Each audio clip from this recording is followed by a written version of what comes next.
दोस्तों मेरा नाम राघव है और ये तब की बात है जब मेरे चचेरे भैया के दोस्त की शादी थी। उन दोनों सर्द का माहौल चल रहा था। ठंड के मारे मैं तो अपने घर से भी बाहर नहीं निकलता था। फिर सुबह अशोक ने कहा, अरे राघव सुनना, आज हम दोनों मेरे दोस्त की शादी में चलने वाले हैं, तो शाम को 6 बजे तैयार हो जाना। मैंने अशोक को काफी मना किया कि मैं नहीं जाऊंगा, लेकिन वो मेरी बात को कहाँ मानने वाला था। जैसे ही रात का समय हुआ तो अशोक भैया मेरे घर पर आ गया और मुझे ले जाने का हट करने लगा। किसी तरह मैं ठंड में नहाने चला गया। करीब आधे पौने घंटे के बाद मैं नहा धोकर तैयार हो गया। हम अभी बाइक लेकर निकलने वाले थे, लेकिन ठंड इतनी ज्यादा बढ़ चुकी थी कि अब बाइक लेकर निकलना सही नहीं था। इसलिए अशोक भैया ने कहा, चलो कोई बात नहीं, हम गाड़ी लेकर चलते हैं। क्योंकि अशोक भैया के पापा के पास बाइक और गाड़ी दोनों ही थे और हम दोनों काफी अच्छे से ड्राइविंग जानते थे। रात के करीबन 8:30 बजे के आसपास हम निकल पड़े। 28 दिसंबर की वो रात में मुझे क्या पता था कि मेरी जिंदगी की सबसे खौफनाक और डरावनी रात साबित होगी। साल 2018 मैं और अशोक भैया अभी क्रिकेट के बारे में आपस में बात ही कर रहे थे कि तभी हमारी गाड़ी के सामने अचानक ही कुछ नजर आने लगा। भैया ने गाड़ी की स्पीड को कम कर दिया।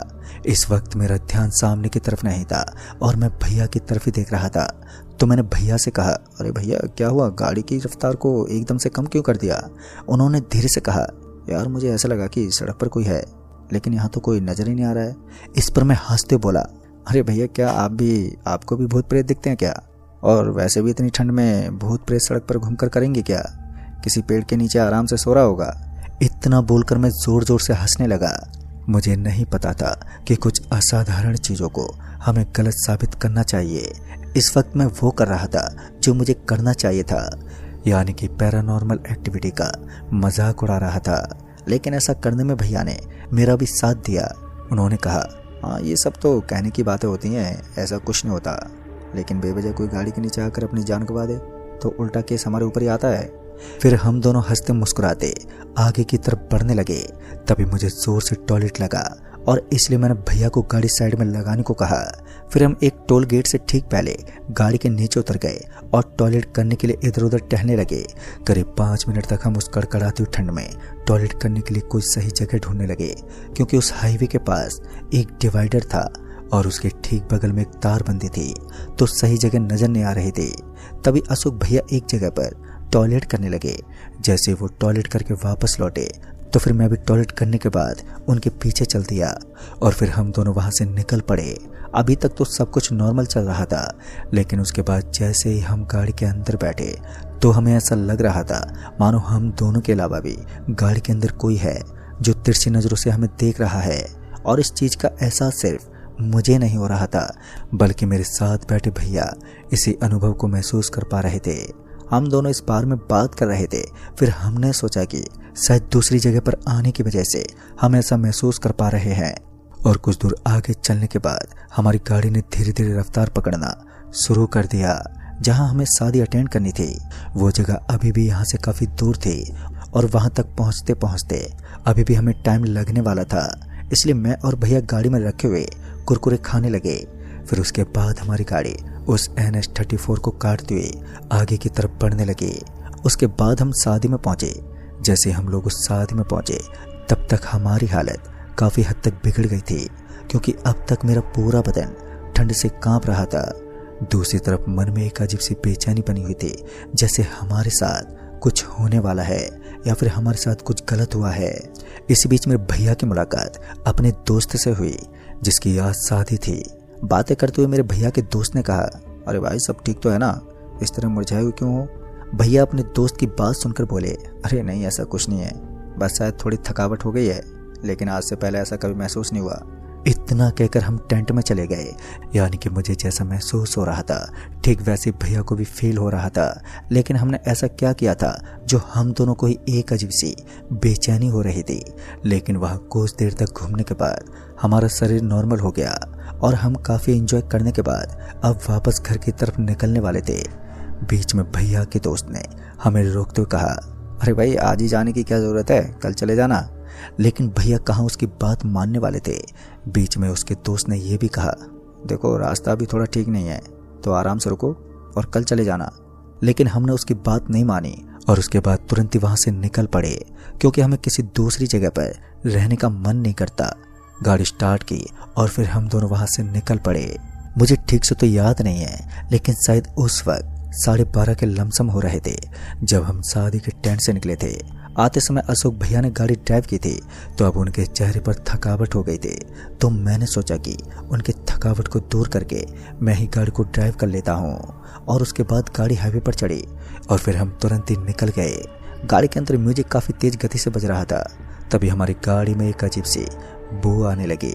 जब हम शादी से निकले थे तब ये बदबू हमारी गाड़ी से आ रही थी, लेकिन हम दोनों इस बात को समझ पाने में नाकाम थे कि आखिर ये बदबू आ कहां से रही है। कुछ देर और आगे चलने के बाद हमारी गाड़ी के बोनेट के अंदर से एक आवाज आने लगी। ऐसा लग रहा था मानो बोनेट के अंदर कोई चीज है और वो बोनेट को उठाने की कोशिश कर रही है। मैं एक बार के लिए अपनी गाड़ी को रोककर देखना चाहता था, लेकिन ताज्जुब की बात तो ये थी कि जैसे ही मैंने गाड़ी का ब्रेक लगाया तो उस आवाज का आना एकदम से बंद हो गया। फिर मुझे लगा कि शायद गाड़ी के चलने से ही आवाज आ रही होगी, इसलिए मैं नीचे उतरकर गाड़ी का बोनेट खोलने लगा। मेरे साथ साथ अशोक भैया भी गाड़ी से नीचे उतर गए। हम दोनों अभी गाड़ी के बोनेट को देख ही रहे थे कि तभी किसी ने मेरे कंधे पर अपना हाथ रख दिया। मुझे लगा कि शायद अशोक भैया ने मेरे कंधे पर अपना हाथ रखा होगा, इसलिए मैंने पलट कर नहीं देखा। और जब मैंने अशोक भैया के दोनों हाथों को बोनेट के वायर को छेड़ते देखा तो मैं पूरा डर गया और एकदम से पीछे की तरफ पलटा।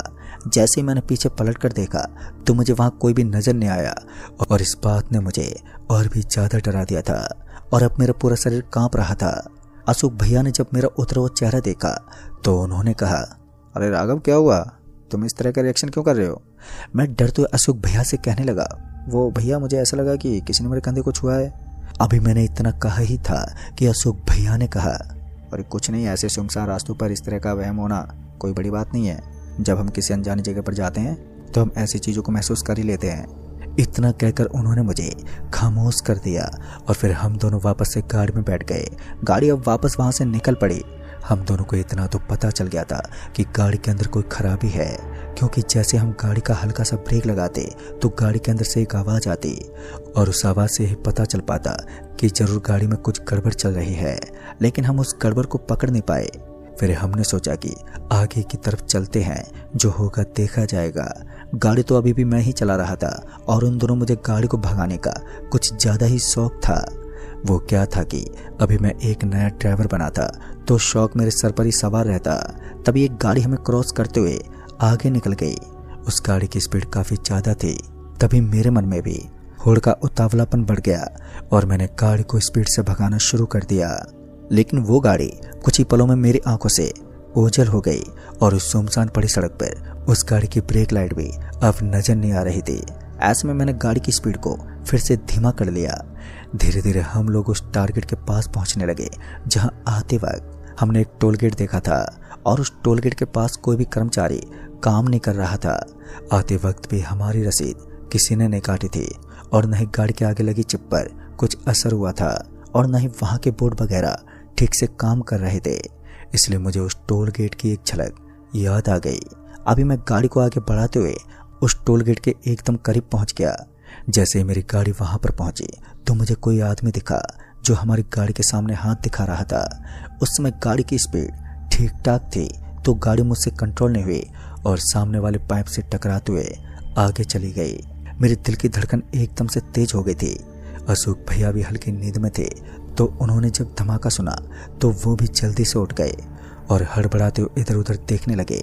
इतने में ही मेरी गाड़ी थोड़ी दूर आगे जाने के बाद एकदम से रुक गई और जब मैंने गाड़ी की विंडो से झांकते हुए बाहर की तरफ देखा तो वहां पर वही आदमी खड़ा हुआ नजर आया। उस आदमी को उस जगह पर देखकर मुझे थोड़ी हैरानी हो रही थी, क्योंकि जब हम यहाँ पर आए थे तब हमें वो इलाका एकदम वीरान लग रहा था। ऊपर से टोल गेट भी ऐसे ही पड़ा था जहां पर मैंने समझा था कि शायद ये टोल गेट सुनसान ही पड़ा रहता है, लेकिन इसका ठीक उल्टा हुआ। तभी वो बंदा भागते हुए हमारी गाड़ी के करीब आने लगा। इसलिए मैंने फुर्ती दिखाई और अपनी गाड़ी को वहां से भगाने की मैं कोशिश करने लगा। लेकिन इस बार गाड़ी भगाना तो दूर की बात थी, गाड़ी का इंजन स्टार्ट ही नहीं हुआ। ऐसा लग रहा था मानो गाड़ी पाइप से टकराने की वजह से किसी खराबी को जन्म दे चुकी है। लेकिन अब वो क्या खराबी थी ये हमें समझ में नहीं आ रही थी, क्योंकि अब हमें लग रहा था कि शायद अब हम दोनों किसी पुलिस वाले के चंगुल में फंस जाएंगे और हमें पुलिस वालों की डांट के साथ साथ उनके डंडे भी खाने को मिलेंगे, क्योंकि हमने गलती ही इतनी बड़ी की थी। तभी वो आदमी भागता हुआ मेरे पास आया और बोला, भाई साहब आप जितनी जल्दी हो सके यहाँ से निकल जाओ, वरना आप सोच भी नहीं सकते कि आपके साथ क्या होगा। उस आदमी की बात सुनते ही मैंने गाड़ी के बोनट को संभाला, लेकिन गाड़ी के बोनट के अंदर मुझे कोई दिक्कत महसूस नहीं हुई। गाड़ी की हालत एकदम नॉर्मल थी। शक्ल और उसके ढंग से तो वो आदमी मुझे कोई पुलिस वाला नहीं लग रहा था। वो तो किसी चोर की तरह ही रिएक्शन दे रहा था, मानो उसने कोई सामान चुराया हो। तभी मैंने उस आदमी से कहा, लेकिन आप मुझे भागने के लिए क्यों बोल रहे हो? हमने तो कानून का उल्लंघन करके टोल गेट के पाइप को तोड़ा है, आपको तो हमें पकड़ना चाहिए।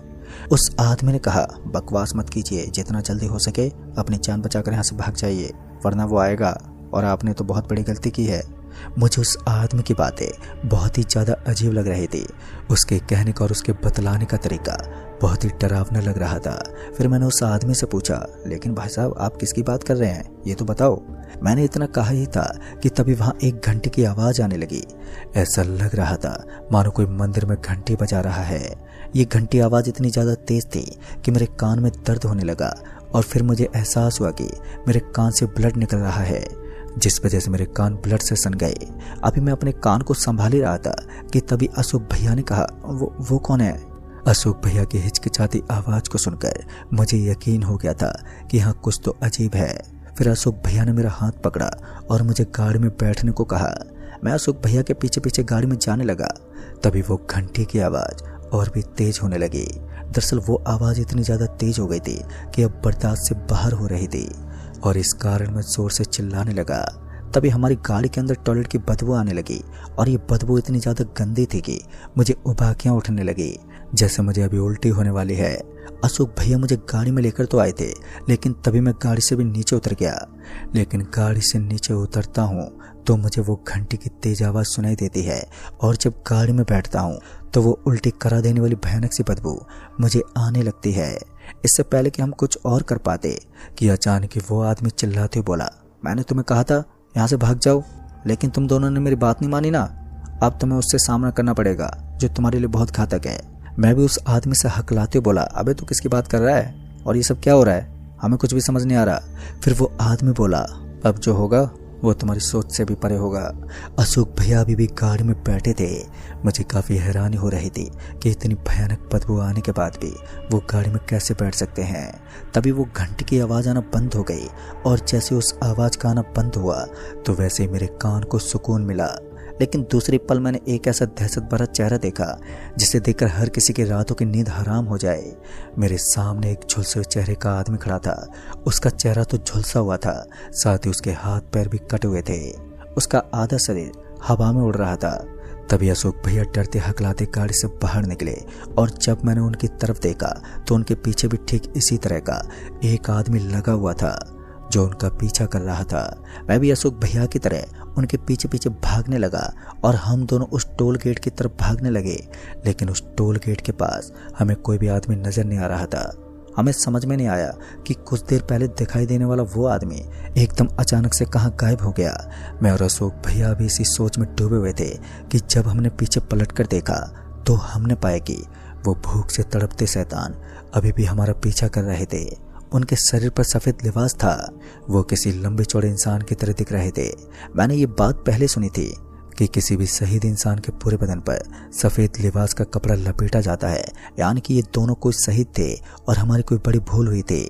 मुझे इतना भी पता था कि जिन चीज़ों पर हमने मजाक उड़ाया था वही चीज़ें हमारे पीछे हमारा कहर बनकर हमें मारने की कोशिश में है। मैं और अशोक भैया उस टोल को पार करते हुए वहाँ से थोड़ा आगे पहुँचे तो हमें एक मोहल्ले का बड़ा सा बोर्ड दिखाई दिया और उस बोर्ड को देखते हमें लगा कि शायद इस तरफ कोई मोहल्ला होगा। उसके बाद हम दोनों को लगा कि इस मोहल्ले की तरफ चलते हैं, शायद हमारी कोई मदद कर दे। यही सोचकर हम उस मोहल्ले की तरफ चल पड़े जिस तरफ वो कच्चा रास्ता बना था। अभी हम दोनों उस मोहल्ले की गली में घुसे ही थे कि तभी हमने देखा कि वहाँ पर तो सारे मकान एकदम वीरान नजर आ रहे थे।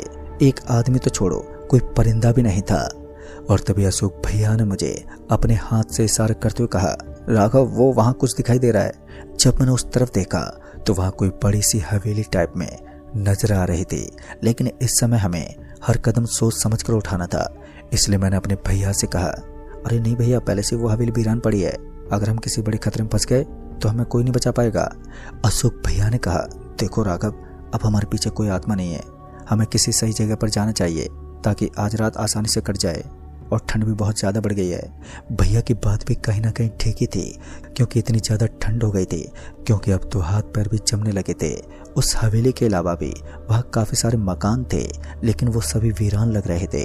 तभी एक मकान का दरवाज़ा एकदम से खुल गया, और उस दरवाजे के खुलते ही जब मैंने उस तरफ देखा तो मैंने पाया कि नारंगी कलर की टी शर्ट और एक वाइट रंग का कच्छा पहने एक आदमी शायद टॉयलेट करने के लिए अपने घर से बाहर निकला था। ये सही मौका था।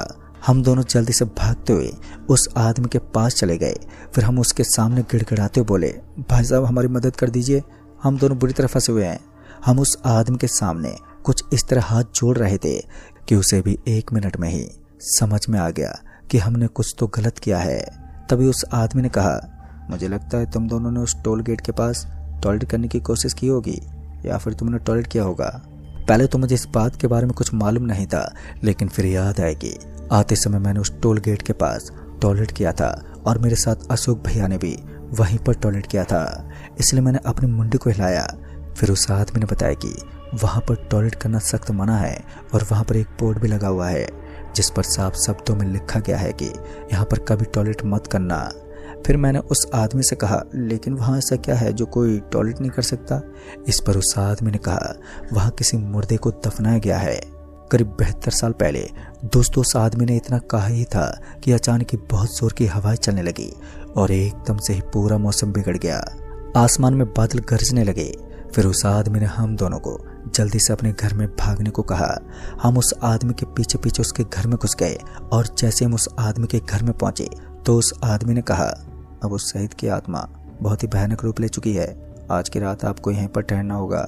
हम अपने सभी घर के आसपास भगवान के शुद्ध जल से एक घेरा बनाते हैं, जिसे हम शुद्धिकरण के नाम से नवाजते हैं। दोबारा उस आदमी ने बताया कि किसी आदमी की मौत हो गई थी, और उसकी मौत के बाद वो एक बार के लिए पुनः जीवित हो गया था। कहते हैं जब वो आदमी फिर से जीवित हुआ तो उसने समाधि लेना सही समझा, और उसके बाद लोगों ने उस टोल गेट के पास बने एक खेत में उसकी समाधि बना दी। मुझे नहीं पता कि उस आदमी की बात में कितनी सच्चाई थी, लेकिन रंग ढंग से तो ऐसा ही लग रहा था कि वो आदमी बिल्कुल सही बोल रहा है, और अब हमें अपनी गलती सुधारनी थी। धीरे धीरे रात बीतने लगी, और किसी तरह उस भयानक रात को काटकर अभी हम जिंदा बच गए थे। लेकिन फिर उस आदमी ने बताया कि अगर हम लोग अपनी गलती को नहीं सुधारेंगे तो वो आत्मा हम दोनों का पीछा नहीं छोड़ेगी। इसलिए दूसरे ही दिन मैं और अशोक भैया सुबह अपनी गाड़ी के पास पहुंचे, और जहां हमने टॉयलेट किया था उसी पत्थर के नीचे उस आदमी की बॉडी को दफनाया गया था। पहले तो हमने माफ़ी मांगी, और उसके बाद हम दोनों शुद्ध जल से उस पत्थर को धोने लगे। हमें पता था कि इतना करने से आत्मा शांत नहीं होगी, लेकिन कम से कम हमें माफ़ कर देगी। इसलिए हमने माफ़ी तो मांग ली थी, लेकिन उसके बाद हमारे शरीर में अजीब सा बुखार आने लगा। फिर उस आदमी ने बताया कि वो आत्मा धीरे धीरे हमारे शरीर से अपना कब्जा छोड़ने वाली है। दरअसल हमारा शरीर टूट गया था, और एक अजीब सी बेचैनी हो रही थी। घर से फ़ोन आया तो मैंने घर वालों को सारी बात बता दी। घर वाले भी काफ़ी टेंशन में आ गए थे, और उसके बाद वो आदमी हमें वहाँ से सीधे एक पीर बाबा के पास ले गया। पीर बाबा के पास जाने के बाद हम दोनों के ऊपर वहाँ एक बाबा ने कुछ झाड़ फूक की। फिर उस बाबा ने बताया कि तुम दोनों ने सही समय पर अपनी गलती सुधार ली, वरना वो आत्मा तुम दोनों को जीवित नहीं छोड़ती। लेकिन शुक्रिया अदा तो हमने उस आदमी का भी किया जिस आदमी ने हमें एक रात एक नई जिंदगी दी थी, वरना आज के टाइम पर भला इस तरह की मुसीबत आने पर कोई भी किसी की मदद नहीं कर सकता। मेरी जिंदगी की एकमात्र ऐसी दहशत भरी रात थी जिसके बाद मैंने कभी भी भूत प्रेत का मजाक नहीं उड़ाया, और आज भी मैं इन चीज़ों से काफ़ी ज़्यादा सहम जाता हूँ। दोस्तों, हालांकि आज भी वो भूत टोल गेट से गुजरने वाले काफ़ी इंसानों को दखल देता है। किसी को गाड़ी के सामने सफ़ेद रंग का कुछ नज़र आता है और फिर वो गायब हो जाता है, जिससे लोग बुरी तरह से डर जाते हैं। तो दोस्तों, इस कहानी में बस इतना ही। तब तक के लिए बाय एंड टेक केयर।